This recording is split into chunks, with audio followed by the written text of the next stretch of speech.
अल्लाह का शुक्र है कि 8 महीने के बाद मेरी उस खबर की तस्दीक हो गई। मैं ऑलरेडी ये खबर ब्रेक कर चुका हूँ। थोड़ा सा कबूतरों को मैंने भेजा। फवाद चौधरी हैं, इमरान इस्माइल हैं और अली जैदी हैं। इनका क्या स्टेटस है? एक्सक्लूसिव खबर जो है फवाद चौधरी साहब के हवाले से, आर्मी एक्ट तरमीमी बिल मंजूर, हसास ड्यूटी पर तैनात शख्स 5 साल तक सियासी सरगर्मी में हिस्सा नहीं लेगा। Totally target towards general Faiz. Dubai में पाकिस्तान की 2 बड़ी सियासी जमातों के बड़े रहनुमाओं में तवील तरीन मुशावरत जारी है, मगर अभी तक निगरान वज़ीर आज़म का नाम फाइनल नहीं हो सका। जो मौजूदा हुकूमत है उसके एक कैबिनेट मेंबर से आज मेरी बात हुई। उनका यह कहना था मेरे साथ आप शर्त लगा लें, इलेक्शन 90 डेज के अंदर नहीं होंगे।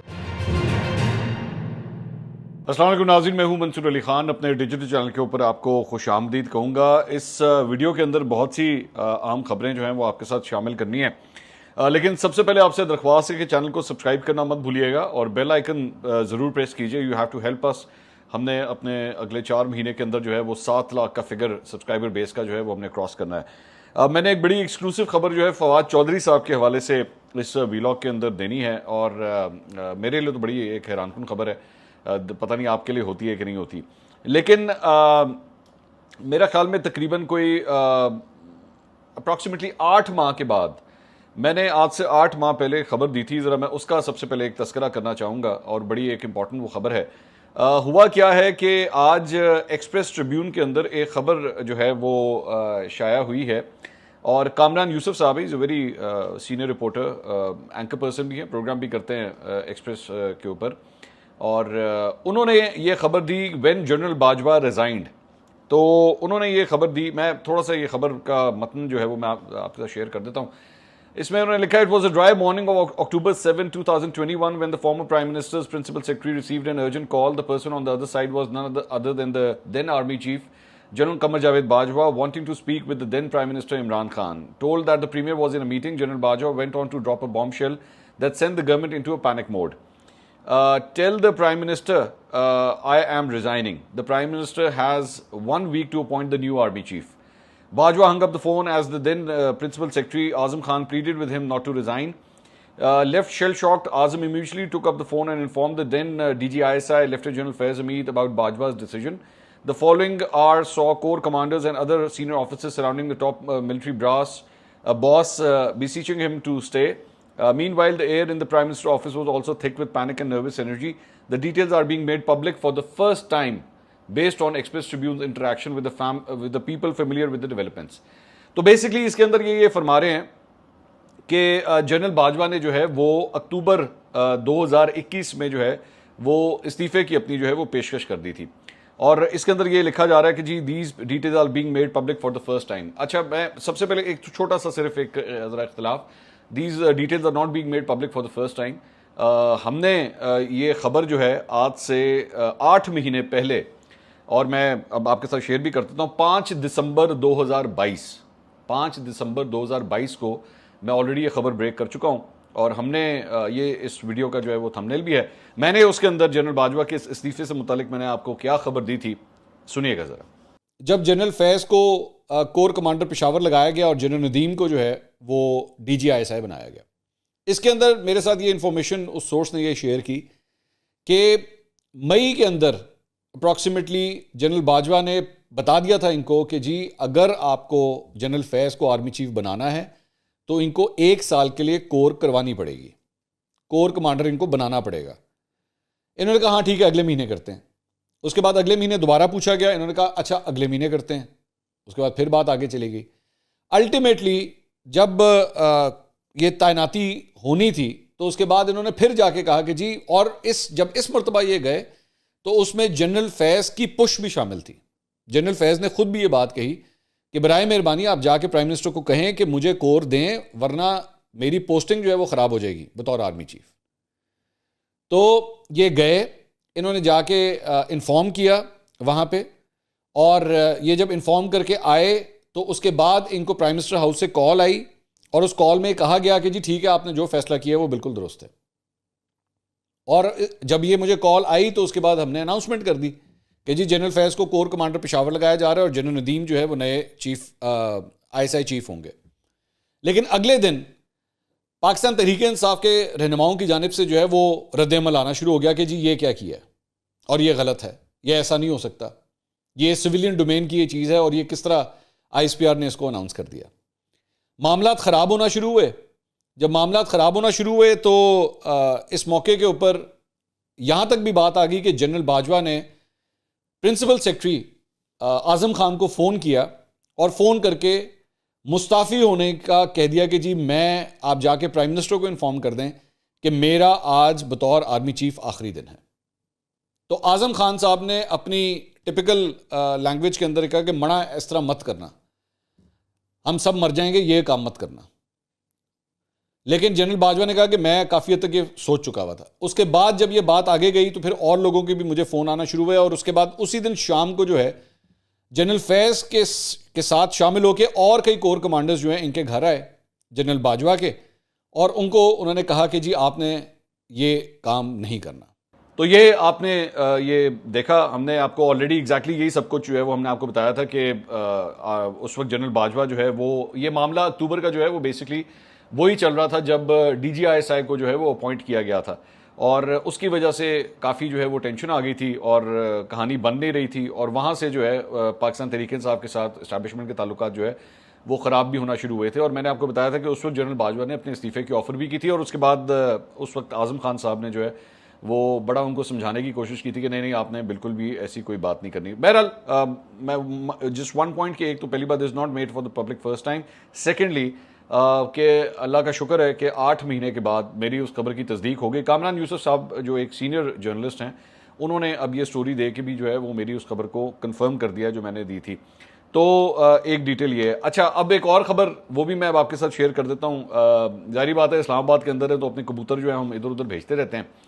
मैंने थोड़ा सा कबूतरों को मैंने भेजा कि जाके भाई पता करवाओ कि ये जो फवाद चौधरी हैं और इमरान इस्माइल हैं और अली जैदी हैं, इनका क्या स्टेटस है। क्या ये, क्योंकि आपको याद होगा कि पर्ल कॉन्टिनेंटल में इस्तेकाम पाकिस्तान पार्टी का जो हुआ था, फंक्शन हुआ था, उसके अंदर तो ये लोग वहाँ पे बैठे हुए थे, तो इनकी क्या सिचुएशन है। अब मैं तमाम चीज़ों को वेरीफाई करने के बाद मैं अब आप तक ये खबर मैं पहुँचा रहा हूँ कि और ये इस्तेकाम पाकिस्तान पार्टी के एक रहनुमा से कंफर्मेशन के बाद मैं ये भी आपको बता दूं, और उन्होंने कहा कि जी बेशक आप हमारी तरफ से जो है वो कंफर्म कर दें, फवाद चौधरी से इस्तेकाम पाकिस्तान पार्टी ने अपने आप को ला ताल्लुक़ कर लिया है। उन्होंने कहा कि जी फवाद चौधरी हमारी जमात में है ही नहीं।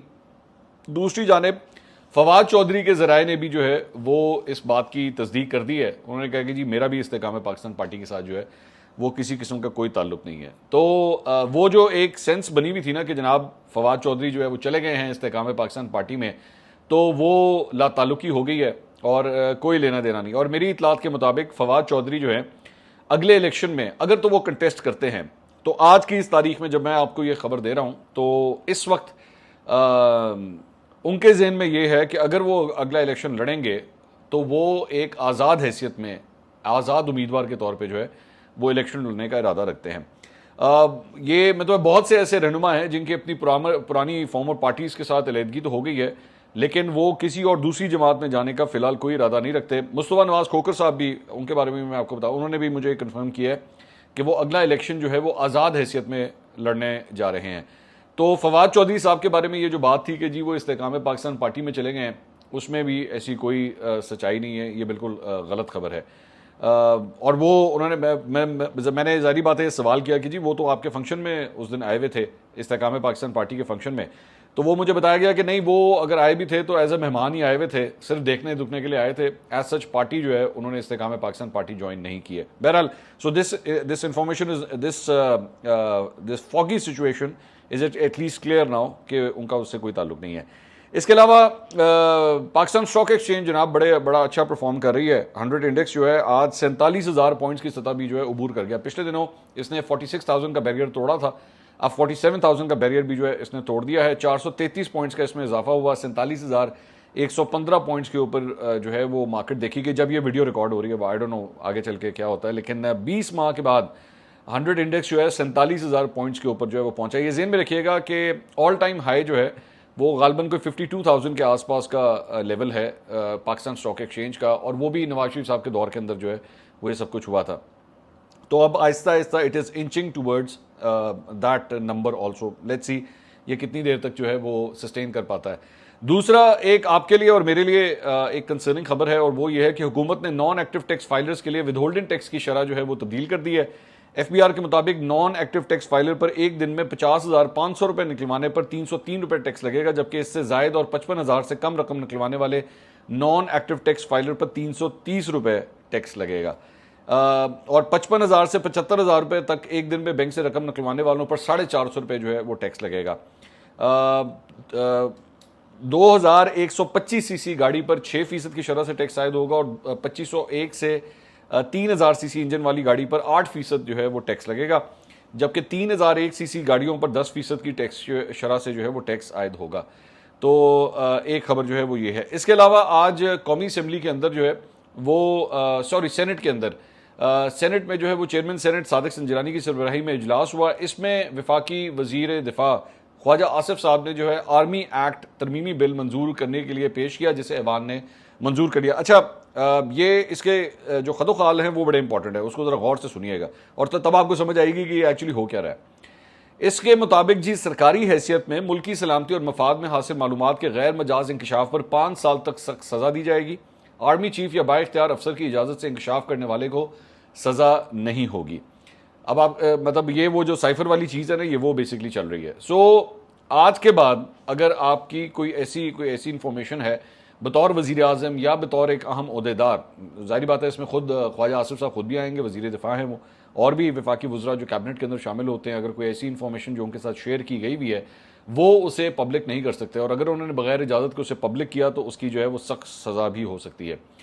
इसमें कहा गया है जी पाकिस्तान और अफवाज पाकिस्तान के मफाद के खिलाफ इंकशाफ करने वाले से ऑफिशियल सीक्रेट एक्ट और आर्मी एक्ट के तहत जो है वो निपटा जाएगा, और इस कानून के मतहत शख्स सियासी सरगर्मी में हिस्सा नहीं ले सकेगा। हसास ड्यूटी पर तैनात शख्स 5 साल तक सियासी सरगर्मी में हिस्सा नहीं लेगा। अब ये जो पॉइंट है ना, ये हसास ड्यूटी पर तैनात शख्स 5 साल तक सियासी सरगर्मी में हिस्सा नहीं लेगा, मेरा ख्याल में this was totally target towards general Faiz, और इसके साथ साथ जो और भी वो तमाम अफसरान जो ख़ास तौर पे इंटेलिजेंस इदारों के अंदर जो है वो रहे हैं, और उसके बाद वंस दे रिटायर तो उसके बाद वो पॉलिटिकल एक्टिविटीज़ के अंदर फिर भी इन्वॉल्व होते हैं। और हमने माजी के अंदर भी देखा है, जनरल ज़हीरुल इस्लाम हो या अहमद शुजा पाशा साहब हों, इन सबको भी हमने देखा कि बाद में जो है वो पॉलिटिकली काफ़ी फिर भी वो एक्टिव रहे। तो ये कानून साजी जो है वो इसी तरह ही लगता है कि उनके लिए बनाई गई है कि जी आप पॉलिटिकली जो है you will not remain active, और अगर उसकी खिलाफ वर्जी की जाती है तो 2 साल तक जो है उनको सज़ा भी हो सकती है। इस बिल के मुताबिक इलेक्ट्रॉनिक क्राइम में मुलविस शख्स जिसका मकसद पाक फौज को बदनाम करना हो तो उसके खिलाफ इलेक्ट्रॉनिक क्राइम के तहत जो है वो कार्रवाई होगी। सो मुझे ये लग रहा है कि हुकूमत जाने से पहले ऐसी सूरत हाल जो है वो बना देना चाहती है, ऐसे कवानीन जो है वो मंजूर कर देना चाहती है, क्योंकि आगे इलेक्शन कैंपेन शुरू होनी है। अब इलेक्शन कैंपेन के अंदर तकरीरें भी होती हैं, टॉक शोज भी होते हैं, इंटरव्यूज़ भी होते हैं, ट्वीट्स भी होती हैं, सारा कुछ जारी बात है फुल थ्रॉटल के साथ जो है वो ये काम शुरू होता है। तो कोई सियासी रहनुमा जो है वो फौज की तरफ या आर्मी चीफ की तरफ या DGISI की तरफ, इन लोगों की तरफ जो है वो टारगेट करके जो है वो अपनी पॉलिटिकल कैंपेनिंग आगे ना चला सके। तो मुझे लगता है कि इस कानून का जो है वो मेन मकसद यही है कि इस किस्म की चीज़ को जो है वो रोका जाए। इसके अलावा ख्वाजा आसिफ साहब ने आज सेनेट के अंदर पाकिस्तान तहरीक इंसाफ के अरकान से उन्होंने माजरत करने से इनकार कर दिया। उन्होंने कहा कि जी मैंने जो भी रिमार्क्स दिए थे वो जेंडर स्पेसिफिक नहीं थे, मैं ओवरऑल PTI के जितने भी लोग वहाँ पे बैठे हुए थे मैं उनके बारे में जो है वो ये बात कर रहा था, मैंने किसी को स्पेसिफिकली टारगेट नहीं किया। और अगर ये समझते हैं कि मुझे माजरत करनी चाहिए तो चेयरमैन PTI इमरान खान साहब ने जब मरीम नवाज़ के बारे में जो कुछ कहा था, आपको याद होगा एक जलसे के अंदर जो है उन्होंने इस किस्म के रिमार्क्स दिए थे कि मरियम तुम बार बार मेरा नाम लेती हो, हर वक्त मेरे बारे में सोचती रहती हो, तो इतना मेरा नाम ना लो, कैप्टन सफदर जो है वो क्या सोचेगा। एक बड़ी घटिया किस्म की उस वक्त उन्होंने ये बात की थी। तो उनका ये कहना है कि जी अगर मेरे जो ख्यालात हैं या मेरे अल्फाज अगर आपको इतने बुरे लगते हैं तो फिर आप इमरान खान साहब से कहें कि वो माफ़ी मांग लें तो फिर मैं भी माफ़ी मांग लूँगा। तो वैसे मेरे ख्याल में मेरी अपनी राय है कि बेहतर होता कि ख्वाजा साहब अपने अल्फाज को जो है मेरे ख्याल में ये वाले अल्फाज जो है वो रिपीट ना करते, क्योंकि ये इससे एक अच्छा मेरे ख्याल में एक टेस्ट नहीं जाता इस सारी चीज़ के साथ। अच्छा जी, इसके अलावा जंग में सिफ्त आरिफ साहब की जो है वो एक रिपोर्ट शाया हुई है, और इसमें यह लिखा है जी दुबई में पाकिस्तान की 2 बड़ी सियासी जमातों के बड़े रहनुमाओं में तवील तरीन मुशावरत जारी है, मगर अभी तक निगरान वज़ीर आज़म का नाम फाइनल नहीं हो सका। अलबत्ता इलेक्शन मुकर्ररा वक्त पर कराने पर इत्तफाक हुआ है। दुबई में मौजूद सियासी बैठक से मुंसलिक मुतबर ज़राए का कहना है कि मुल्क में मौशी इमरजेंसी पर भी गुफ्तगू हुई, जिसके तहत इलेक्शन को 6 माह के लिए मौखर करने के इम्कानात पर भी गुफ्तगू की गई, मगर सियासी निज़ाम की पुख्तगी और इस्तेकाम के लिए दोनों सियासी रहनुमा इंतखाबात कराने के हक में भी हैं। इतलात हैं कि साबिक वज़ीर-ए-आज़म मियां नवाज शरीफ और साबिक सदर आसिफ अली ज़रदारी के दरमियान तवील बैठक पीर की रात हुई। इंतहाई मुतबर ज़राए ने तस्दीक की कि मुशावरत का सिलसिला तकरीबन 2.5 घंटे दुबई में एक बड़े होटल की मीटिंग रूम में हुआ। इसके अलावा मुशावरत में यह बात भी कई बार दोहराई गई कि निगरान वज़ीर-ए-आज़म मुकम्मल तौर पर गैर जानिबदार और गैर मुतनाज़ा होना चाहिए ताकि इंतखाबी नताइज को सब कबूल करें, मगर अगले चंद माह के दौरान मुआशी निज़ाम की बेहतरी के लिए ताकतवर मुआशी माहिर की ज़रूरत पर भी जोर दिया जा रहा है, क्योंकि दोनों रहनुमाओं का इतफाक है कि मुआशी अबतरी से सियासी पार्टियों के वोट बैंक पर मनफी असर पड़ेगा। मुज़ाकरात से वाबस्ता अफराद का कहना है कि फ़िलहाल दोनों सियासी जमातों के रहनुमाओं ने पाकिस्तान में अपनी अपनी दीगर सियासी क़यादत को भी मुज़ाकरात के बारे में आगाह नहीं किया है, इसलिए कई सियासी रहनुमा दुबई की बैठक पर लाइल्मी का इजहार कर रहे हैं। अच्छा, मैं आपको यहाँ पे एक बात बता दूं कि मेरी एक जो मौजूदा हुकूमत है उसके एक कैबिनेट मेंबर से मेरी बात हुई और उनसे मैंने ये उनकी राय ली कि जी बल्कि एक्चुअली सवाल उनका था। उन्होंने मुझसे सवाल किया कि आपका क्या ख्याल है, क्या इलेक्शंस हो रहे हैं? तो मैंने कहा जी मेरे ख्याल में तो हो रहे हैं और 90 डेज़ के अंदर ही हो गए। जिस किस्म के बयानात हम आपकी कैबिनेट के मेंबर्स से सुन रहे हैं, तो उनका ये कहना था कि मेरे साथ आप शर्त लगा लें इलेक्शन 90 डेज़ के अंदर नहीं होंगे, और उन्होंने कहा कि मेरा ख्याल में इलेक्शंस अगर होंगे तो अगले साल के शुरू में जाके होंगे, अभी इलेक्शंस नहीं होंगे। तो ये इंकशाफ काबीना के अपने एक मेंबर ने मेरे साथ ये किया है। तो अगर एक कैबिनेट मेंबर इस किस्म की बात कर रहा है तो ज़ाहिर बात है मैं ना भी चाहूँ तो मुझे उसे वेटेज जो है वो देनी पड़ेगी। तो इसलिए इन सारी बातों के बाद आई कैन मतलब से कि मामला जो है ना वो अभी रिजॉल्व नहीं होते हुए मुझे नज़र आ रहे हैं। लेट्स सी अब इसमें आगे चल के जो है क्या बात बनती है। इसके अलावा इस्लामाबाद हाई कोर्ट में जनाब वो जो कल सुप्रीम कोर्ट में समाअत हुई थी, इस्लामाबाद हाई कोर्ट की तरफ तमाम तर नज़रें थीं कि तोशाखाना फौजदारी केस काबिल समाअत करार दिया जाता है या नहीं। इस सिलसिले में केस की समाअत हुई। चीफ जस्टिस आमिर फारूक जो है उन्होंने इस केस की समाअत की। ख्वाजा हारिस साहब जो इमरान खान साहब के वकील हैं, उन्होंने कहा कि इस अदालत में हमारी 4 मुख्तलिफ अपीलें समाअत के लिए मुकर्रर हैं। सुप्रीम कोर्ट ने चारों अपीलों पर इकट्ठे फैसला करने को कहा है। चीफ जस्टिस आमिर फारूक ने रिमार्क्स दिए कि वो तो ऑर्डर आ जाए तो फिर देख लेते हैं। एक तो जज साहब की किसी फेसबुक पोस्ट का इशू है, फेसबुक पोस्ट पर ट्रायल कोर्ट के जज का क्या मौक़िफ़ है। ख्वाजा हारिस ने कहा कि जी जज साहब ने कहा है कि फेसबुक मेरी है लेकिन पोस्ट मेरी नहीं है। उन्होंने कहा कि हाई कोर्ट में तहरीरी दरख्वास्त दे दी है, जज साहब ने अपने तहरीरी हुक्मनामे में इस बात का जिक्र नहीं किया। चीफ जस्टिस ने कहा कि मेरे पास तो एडमिनिस्ट्रेटिव साइड पर जज हुमायूं दिलावर की तरफ से कुछ नहीं आया, कल तक तो ऐसी कोई चीज़ नहीं थी, आज आ गई हो तो कुछ कह नहीं सकता। जज साहब ने पूछा कि जी क्या सुप्रीम कोर्ट ने तमाम अपीलें आज ही सुनने का कहा है, तो इमरान खान साहब के वकील ने कहा जी कुछ अपीलें तो आज समाअत के लिए मुकर्रर थी। सुप्रीम कोर्ट ने दीगर ज़ेर-ए-इल्तवा अपीलों पर भी साथ ही समाअत का हुक्म दिया है। हमारी मरकजी अपील केस काबिल समाअत करार देने के खिलाफ है। चीफ जस्टिस ने कहा कि आपका एक केस दूसरी अदालत मुंतकिली की भी दरख्वास्त है। क्या सुप्रीम कोर्ट का ऑर्डर आज आने का इम्कान है? डायरेक्शन दी गई हो तो हाई कोर्ट को भी ऑफिशियली ऑर्डर भेजा जाता है। सुप्रीम कोर्ट का ऑर्डर आ जाए तो फिर देख लेते हैं। सुप्रीम कोर्ट ने अगर तमाम केसेस यकजा करके सुनने का कह दिया है तो फिर तो ठीक है, अगर सुप्रीम कोर्ट ने नहीं कहा तो फिर मैं यकजा करने का ऑर्डर कर दूंगा। ख्वाजा हारिस ने कहा कि ट्रायल कोर्ट ने तो कहा है आज पेशी ना होने हुए तो नाकाबिल जमानत वारंट जारी हो जाएंगे। वो तो हमें हर तारीख पर कहते हैं कि नाकाबिल जमानत वारंट जारी कर देंगे। ख्वाजा हारिस ने इस्तदा की कि इस मामले को भी देख लें और कुछ ऑब्जर्व कर दें। चीफ जस्टिस ने रिमार्क दिए कि चलें, उम्मीद है कि सब कुछ अच्छे तरीके से हो जाएगा। ख्वाजा हारिस ने कहा कि हम चाहते हैं कि कानून के मुताबिक दरख्वास्तों को सुनकर फैसला किया जाए, चाहते हैं कि जो एक शक पैदा हुआ है उसे सुनकर फैसला कर लिया जाए। कुछ दिन ट्रायल आगे हो जाएगा तो कोई हर्ज नहीं है। इलेक्शन कमीशन के वकील ने कहा कि इस अदालत ने 2 माह तक स्टे दिए रखा, इनका हक है, किसी भी फोरम पर जा सकते हैं। ख्वाजा हारिस ने कहा कि मुल्ज़िम की गैर मौजूदगी में गवाहों के बयानात जिरा हुई, ट्रायल हतमी मरहले में है, जब तक ये फैसला नहीं होता ट्रायल पर हुक्म इम्तना दिया जाए। चीफ जस्टिस ने कहा कि सुप्रीम कोर्ट का फैसला आने दे फिर देखते हैं, और उसके बाद सुप्रीम कोर्ट का फैसला आने तक जो है वो केस की समाअत मुलतवी कर दी गई। अब जब तक ये वीडियो रिकॉर्ड हो रही है तब तक तो वो सुप्रीम कोर्ट का जो फैसला है वो इस्लामाबाद हाई कोर्ट तब तक नहीं पहुंचा था, तो इसलिए आई कैन नॉट अपडेट कि उसके बाद क्या हुआ है। लेकिन कल की जो समाअत थी उसका तहरीरी हुक्मनामा जारी कर दिया गया है। उसमें इस हुक्मनामे के मुताबिक अदालत को बताया गया है कि ट्रायल कोर्ट का फैसला इमरान खान की तरफ से हाई कोर्ट में चैलेंज है। अदालत को कहा गया कि ट्रायल कोर्ट फैसले के खिलाफ अपील हाई कोर्ट में ज़ेर-ए-इल्तवा है। अदालत को बताया गया कि मामले से मुतल्लिक मजीद मुख्तलिफ दरख्वास्तें हाई कोर्ट में ज़ेर-ए-इल्तवा हैं। फ़रीक़ैन इस बात पर मुत्तफ़िक़ हैं कि तमाम दरख्वास्तों को यकजा करके इस्लामाबाद हाई कोर्ट में समाअत हो। हाई कोर्ट इंसाफ के तकाज़ों को मद्देनजर रखते हुए तमाम दरख्वास्तें यकजा करके समाअत करे। So this was the order of the day जो आया, और ये हमने कल भी बात की थी कि यही कहा गया है इस्लामाबाद हाई कोर्ट के, आप इसको क्लब कर दें, इकट्ठा कर दें और इकट्ठा करके जो है इसको सुने। अच्छा जी, इसके अलावा एक और ख़बर जो है वो एतजाज़ एहसन साहब के हवाले से है। उनका एक इंटरव्यू जो उन्होंने दुनिया टीवी को दिया है वो सामने आया है। उसमें उनसे एतजाज़ एहसन साहब से सवाल किया गया कि जी कल इमरान खान ने कहा कि उन्होंने जो कागज़ लहराया था जलसे में वो साइफर नहीं था, अब उन्होंने यू टर्न ले लिया है, तब उन्होंने कहा था साइफर है, क्या कहेंगे?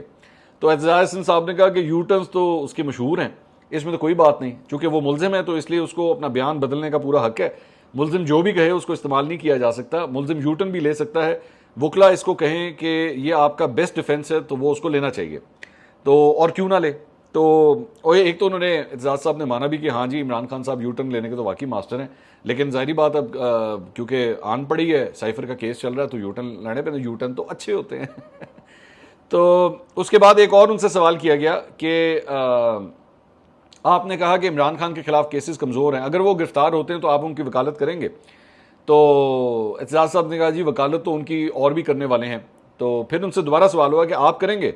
उन्होंने कहा नहीं, मेरा इरादा नहीं है, मैं टेंशन आजकल नहीं ले रहा, टेंशन वाले केसेस मुझे डॉक्टर ने कहा है कि नहीं करने, तो वरना मैं पहले चेयरमैन बिलावल के और जरदारी साहब के मामला अपने पास रखता था, मुझे ज़रा स्लो डाउन का तिब्बी मशवरा है। तो ये उन्होंने बात कही। अच्छा जी, इसके अलावा तहरीक इंसाफ के रहनुमा जुल्फी बुखारी साहब का घर जो है वो जनाब सील कर दिया गया है। पुलिस ज़राए ने कहा है कि जुल्फी बुखारी के घर पर छापा नहीं मारा गया, इस्लामाबाद इंतजामिया और CDA की जानिब से घर सील किया गया है। जुल्फी बुखारी घर पर मौजूद नहीं थे, जबकि इंतजामिया की जानिब से घर सील करने की वजह नहीं बताई गई। जुल्फी बुखारी पर थाना CDD में FIR दर्ज है। जुल्फी बुखारी के वारंट गिरफ्तारी भी जारी हुए हैं। एक और मैं यहाँ पे एक बात कहना चाहूँगा कि हमने अपने एक वीलॉग के अंदर, आज से गालबन 2 दिन पहले वो वीलॉग था, उसमें गलती से हमने इंतज़ार पंचोता के बजाय नईम पंचोता साहब का जो है हमने नाम लिया था, और हमने कहा था कि जी उनको जो है वो एक ओहदा दे दिया गया पाकिस्तान तहरीक इंसाफ में। तो I want to thank Naeem Panchota साहब जिन्होंने इसको एक्चुअली पिन पॉइंट किया ट्विटर के ऊपर, और मैंने बिल्कुल उनको कहा कि जी आपका आप जो जिस चीज़ की तरफ पिन पॉइंट कर रहे हैं ये बिल्कुल सही बात है, इसकी तस्हीह होनी चाहिए, I want to correct that. और ये बेसिकली चूँकि पंचोता नाम जो है वो एक कॉमन था, और मैं एक और भी बात है कि मैं एक्चुअली खुद आजकल आपको पता है मैं अपने स्टूडियो में नहीं होता, I am away from my workplace, तो ये this was a small mistake that had to be corrected, and I seriously want to apologise also to Naeem Panchota साहब कि ये जो है एक गलती हुई है, मैं इसको करेक्ट करना चाहूँगा। तो बेसिकली इमरान खान साहब ने नईम पंचोता साहब को अपना लीगल उमूर पर तर्जुमान मुकर्रर किया, और वो जो इंतज़ार पर जो पंचोता साहब थे वो थे जिन्होंने कोर्ट के अंदर जो है वो जज साहब के साथ उनकी तू मैं हो गई थी। तो ये नामों की जो है ज़रा थोड़ी सी हम करेक्शन करना चाहेंगे। अगली वीडियो में आपसे दोबारा मुलाकात होगी। अल्लाह हाफ़िज़।